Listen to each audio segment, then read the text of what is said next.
So, kamakailan lang in-announce ni Sony na magmo-move out na sila sa physical media at magta-transfer sila sa digital media. Ano ba ang say natin dito? Well, bago tayo magsimula, mag-subscribe na kayo sa ating YouTube channel for more videos like this and live streams. Yun na nga, no? Mawawala na ang physical media. Ano ba epekto nito sa atin? Well, technically, madami.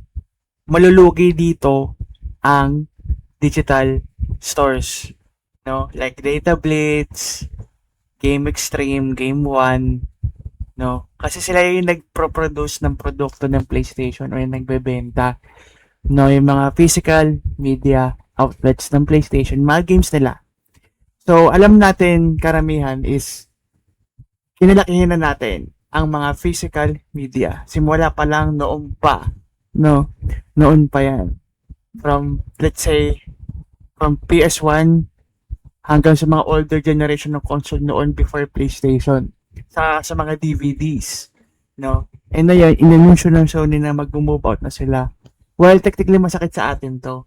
Kasi syempre, yung memories na binuo ng physical media sa atin, yung paano natin buksan yung CD, no? Paano natin ilagay sa PlayStation or let's say sa DVD, 'di ba? Yung memories na, uy pre, pera man naman ng pala, ano tayo, maghiraman tayo, babalik ko sa'yo, ganito, ganyan. Starting 2028 is mawawala na yun. No, kasi alam ko, marketing strategy to ng PlayStation, technically it shows the data na parang mas marami nang bumibili talaga ng mga digital games kaysa sa physical. So alam natin, ang pinagkaiba talaga ng physical sa digital.